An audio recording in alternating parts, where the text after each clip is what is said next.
मैं लद्दाख में हूं और आप देख रहे हैं सिंधु नदी को बहते हुए यहाँ, और वो जो पहाड़ियाँ हैं उनके पीछे नुब्रा और चांगथांग के वो इलाके हैं जहाँ पर ये तनाव बढ़ता जा रहा है। हज़ारों सैनिक वहाँ ले जाए जा चुके हैं। सुनने में आया है चीनी वायुसेना के जहाज़ भी वहाँ तैनात किए गए हैं, और 1 घंटे पहले भारतीय वायुसेना के जहाज़ भी मेरे ऊपर मंडरा रहे थे।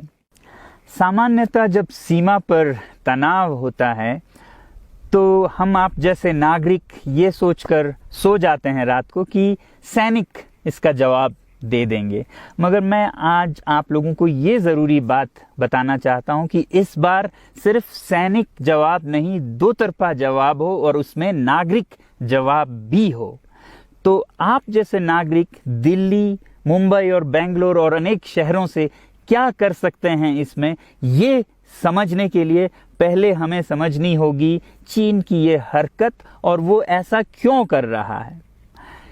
आपने देखा होगा कि ये सिर्फ भारत के साथ नहीं हो रहा है, बल्कि पिछले कई हफ्तों से चीन ये दक्षिण चीनी सागर में वियतनाम, ताइवान और अब हांगकांग के साथ भी छेड़खानी कर रहा है। और मेरा ये विश्लेषण है कि वो ये सब किसी देश के साथ दुश्मनी के वजह से ज़्यादा अपने अंदर की समस्याओं को सुलझाने के लिए कर रहा है। आज चीन को सबसे बड़ा डर है तो अपने जनता से डर है। उनकी 140 करोड़ की आबादी, जो कि एक बंधुआ मजदूर की तरह बिना मानवाधिकारों के चीनी तानाशाह सरकार के लिए काम करते हैं और उसे धनी बनाते हैं, जब वो नाराज हो जाए तो फिर एक क्रांति की सी परिस्थिति बन पड़ती है, और इससे चीन बहुत डरता है। आज कोरोना के प्रकोप के बाद चीन में फैक्ट्रियां बंद हैं, एक्सपोर्ट्स बंद हैं और बेरोजगारी 20% तक बढ़ चुकी है। लोग बहुत नाराज हैं, क्रांति हो सकती है, तख्ता पलट हो सकता है। इसीलिए चीन पड़ोसियों से दुश्मनी करके अपनी जनता को अपने साथ जोड़ने में लगा हुआ है, और ये पहली बार नहीं कर रहा है। 1962 में जब भारत के साथ जंग की तो वो जंग भी उसने अपने जनता को संभालने के लिए की थी। तब 4 साल का अकाल और भूखमरी हुई थी, और इससे ध्यान हटाने के लिए ये जंग की थी।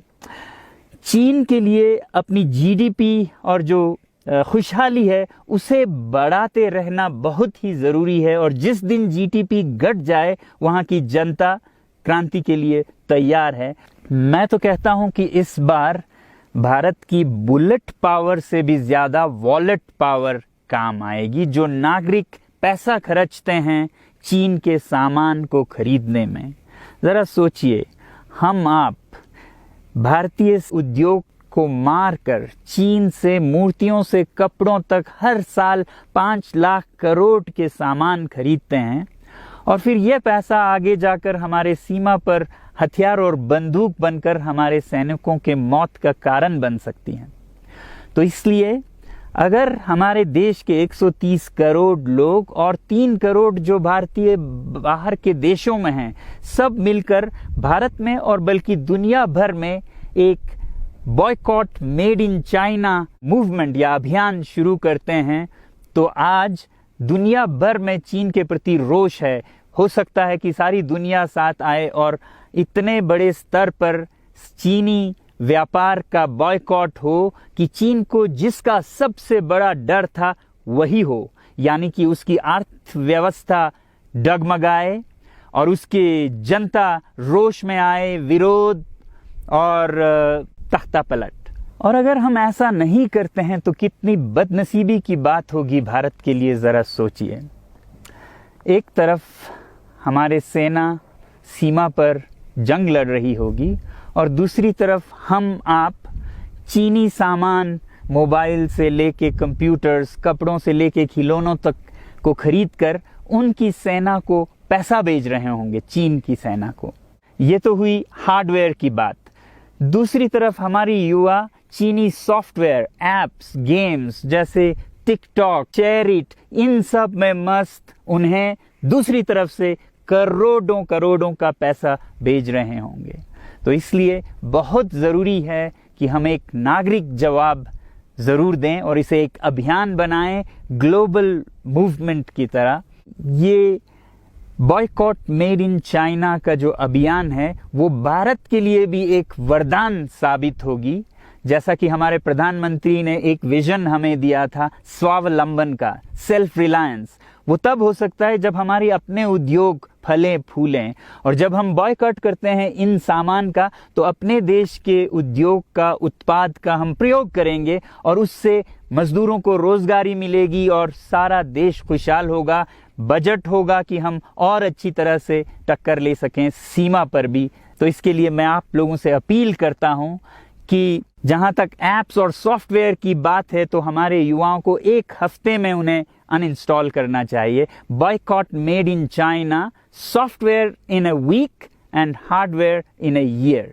क्योंकि साजो सामान के लिए वक्त लगेगा हमारे अपने देश से और बाहर से विकल्प निकलने तक, तो उसे हम 1 साल के अंदर कर सकते हैं। तो ये हम न सिर्फ अपना प्रतिज्ञा करें बल्कि 100 और लोगों को इसके बारे में समझाएं, शेयर करें सोशल मीडिया पर, और हमारी जो मीडिया है वो जनता तक, देश के कोने कोने तक पहुंचाए। और जैसे ही इसका असर दिखने लगेगा, इंटरनेट से ऐप्स लाखों में, करोड़ों में अनइंस्टॉल होंगे, तो चीन को संदेश साफ जाएगा और यही एक तरीका उसे मेज पर पहुंचा सकती है जहां पर की बातचीत हो शांति की। तो जाते जाते मैं ये बता दूं कि मैं क्या करने जा रहा हूं। इस फ़ोन पर जो भी चीनी ऐप्स हैं उन्हें तो मैं 1 हफ्ते में हटा रहा हूं, बल्कि ये फ़ोन जो कि चीन में बना है इसे भी मैं 1 हफ्ते में अपनी ज़िंदगी से अलग कर रहा हूं। और 1 साल के अंदर हर वो चीज़ जिस पे मेड इन चाइना लिखा है उसे ज़िंदगी से निकालने जा रहा हूं। हमें चीन से, चीनी लोगों से कोई समस्या नहीं है, चीनी सरकार और उनकी रवैयों से समस्या है। जब तक चीन में परिवर्तन ना हो हमें ऐसा करना होगा।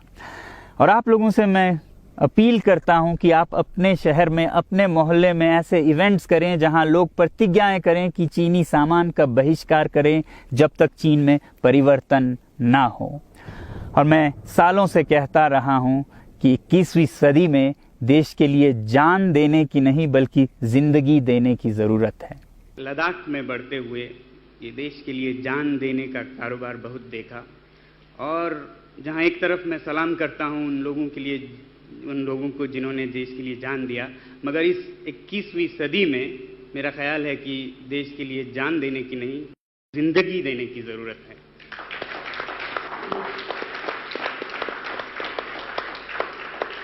तो आप भी निभाइएगा अपना रोल। जय हिंद।